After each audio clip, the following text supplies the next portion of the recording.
Nasib Kapolres Bima AKBP Didik usai dituding terima dana dari bandar narkoba untuk beli Alphard, resmi dinonaktifkan. Beginilah nasib Kapolres Bima Kota AKBP Didik Putra Kuncoro yang diduga terima aliran uang 1 miliar rupiah dari bandar narkoba bernama Koko Erwin. Kini AKBP Didik Putra resmi dinonaktifkan dari jabatannya dan diperiksa di Mabes Polri. Sebelum AKBP Didik Putra dinonaktifkan, Polda Nusa Tenggara Barat, NTB, melakukan tindakan tegas terlebih dulu terhadap AKP Malaungi, Kasat Narkoba Polres Bima Kota. AKP Malaungi telah resmi dipecat atau diberhentikan tidak dengan hormat, PTDH, dari kepolisian, setelah terbukti terlibat dalam penyalahgunaan narkoba jenis sabu-sabu. Buntut hal itu, AKP Malaungi mulai buka suara terkait kasus peredaran narkotika yang menyeret namanya.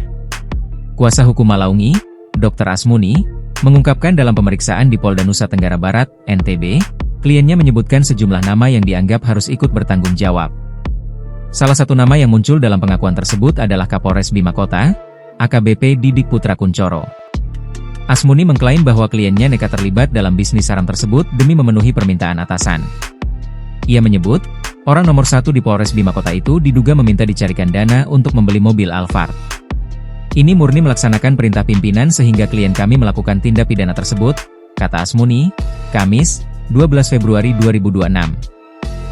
Lantaran merasa terdesak untuk memenuhi keinginan sang atasan, Malaungi akhirnya menyanggupi tawaran menjadi tempat penitipan sabu dengan imbalan 1 miliar rupiah.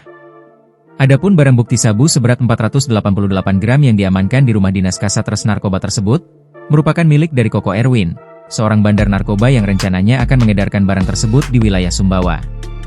Barang haram yang ditemukan di rumah dinas tersebut merupakan milik Koko Erwin yang tidak diketahui rimbanya, kata Asmuni. Download Tribun X sekarang, menghadirkan lokal menjadi Indonesia.